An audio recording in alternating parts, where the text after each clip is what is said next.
They said she would rather let her money rot than let another soul taste its sweetness.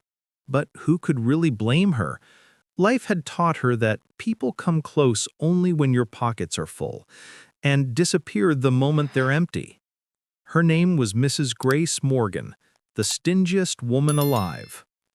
Now, if you ever met her, you'd think she was just another successful businesswoman in the city, elegant, confident, and smelling like expensive perfume. But what people remembered most wasn't her beauty or even her wealth. It was her stinginess. They said Grace could count every single grain of rice before cooking. She could hide money so deep that even her own shadow couldn't find it. And when it came to giving, oh, don't bother. She wouldn't give you a drop of water on a hot day. But her stinginess didn't start from greed. It started from fear, a fear carved deep into her heart many years ago. Grace grew up in hardship. She and her mother lived in a tiny room with a leaking roof. Her father had vanished before she could even remember his face. Her mother, Mrs. Morgan, sold fried snacks by the roadside just to feed her. Every time Grace saw her mother borrow money just to buy flour, she made a silent vow. One day, I'll have enough money that no one will ever look down on me again. And true to her word, she rose from that poverty like a storm. Grace graduated top of her class, got a job in a prestigious company, and soon became one of those women who walked into a room and turned heads.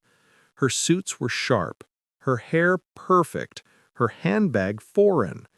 She lived in a nice apartment in the heart of the city, neat, modern, and quiet. But with success came something darker, a heart sealed tight. When her mother got sick, Grace paid the hospital bills, yes, but she complained the whole time. Why must it always be me, she muttered, even though she was the only one who could help. When her younger brother, Daniel, begged her for a little money to start a small electronics shop, she rolled her eyes. You want to waste my money on dreams? Go and find a job like everyone else. Even her neighbors whispered about her. Mrs. Morgan? That woman won't help anyone. Even mosquitoes leave her house hungry. Still, Grace didn't care. Her motto was simple. Everyone for themselves. Life has no pity. Until one day, everything changed. It started with a phone call. A man's voice, tired, shaky. Mrs. Morgan? Who's this? She asked sharply. I'm calling from City General Hospital. One of your tenants collapsed. We found your number listed as his landlord. Her face tightened. Tenant? Which one? The man in the small apartment behind your house, Mr. Michael. Michael was a quiet man, an artist who smiled too easily for someone with so little. He was always late on rent, always apologizing, and always promising to pay. She'd threatened to evict him twice already. At first, Grace wanted to hang up. What's my business with him? She muttered. But something, maybe guilt, maybe curiosity, made her go. When she reached the hospital, Michael lay on a narrow bed, pale and still. The nurse explained softly, He fainted from hunger, ma'am. Said he'd rather starve than owe you again. Grace froze. Hunger? He didn't eat? The nurse nodded sadly. He was saving up for rent. For the first time in years, something cracked inside her chest. She stood there staring at the man who owed her money, a man who would rather collapse from hunger than break his word. That night, she couldn't sleep. The sound of her air conditioner, the ticking clock, the quiet hum of the fridge, everything felt louder than her heartbeat. Her big, beautiful apartment felt like a prison of her own making. The next morning, she made a decision that surprised even herself. She paid for all of Michael's hospital bills and left enough money for him to recover properly. But she thought that was the end of it. Oh, she was wrong. A few days later, strange things began to happen. First, her diamond ring went missing. Then her favorite necklace disappeared. Then entire stacks of cash from her drawer simply vanished. She searched the whole house. Nothing. She accused her cleaner, shouted at her driver, even questioned her brother. But the money kept disappearing, as if invisible hands were taking it every night. Terrified, she went to see her pastor. "Mrs. Morgan," he said gently after praying, "someone you wronged is crying to God for justice. Until you make things right, you'll keep losing what you love." She frowned. Someone I wronged? Me? But deep down, her heart whispered a name. Michael. The next morning, she drove to his little art shop. When she arrived, she saw him outside painting a bright signboard that read, "Michael's Art and Design." He looked healthy and cheerful now. When he saw her, he smiled widely. "Mrs. Morgan, you came. Thank you again for everything you did. You saved my life." Grace forced a smile. "I just wanted to see how you're doing." He laughed softly. "Better than ever, ma'am. I'll never forget your kindness." Those words pierced her heart.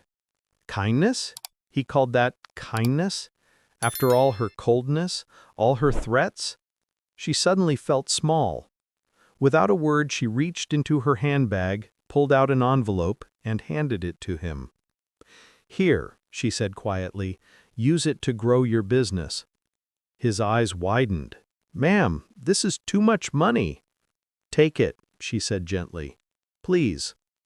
That night, she went home feeling lighter, and when she opened her drawer, there it was, her missing diamond ring, sitting exactly where she'd looked dozens of times before. She gasped, tears filling her eyes. "God," she whispered, "forgive me." From that day forward, Grace Morgan was no longer the same. She started helping people quietly, paying school fees for poor children, supporting small businesses, donating food to the hungry. She even started a small community project to teach women financial skills. Her neighbors noticed the change. The same people who once mocked her now greeted her with warm smiles. Her once empty home became lively with laughter and visitors. But one evening, as she sat by her window watching the sunset over the city skyline, she smiled to herself and whispered, "All these years, I thought I was protecting my money. But really, I was the one who needed saving." Because she finally understood, stinginess doesn't just starve others, it starves you. Wealth without compassion is just another form of poverty. Years passed, and when Mrs. Grace Morgan eventually passed away peacefully in her sleep, the street she lived on was renamed Grace Avenue, in memory of the woman who went from being called the stingiest woman alive to the lady with the giving heart. And every year, children and neighbors would gather to share her story, the story of the woman who learned that the more you give, the richer your spirit becomes. So, my friend, if you ever find yourself clutching too tightly to what you have, remember her story, the story of the stingiest woman alive, who learned that giving doesn't take away from you, it completes you. And as our story comes to an end, dear friend, remember, every tale lives on only when it is shared. So if this story touched your heart, stay with us till the very last word and let its wisdom sink deep within you. Do not forget to subscribe to our channel so that YouTube can recommend our videos to others and so you won't miss the next powerful tale that awaits. Click the thumbs up to show your love for storytelling and share your thoughts in the comments below. Above all, share this tale with your friends and family. Let its message of kindness and wisdom travel far and wide across the world. Thanks for watching. Bye for now, till our next inspiring story.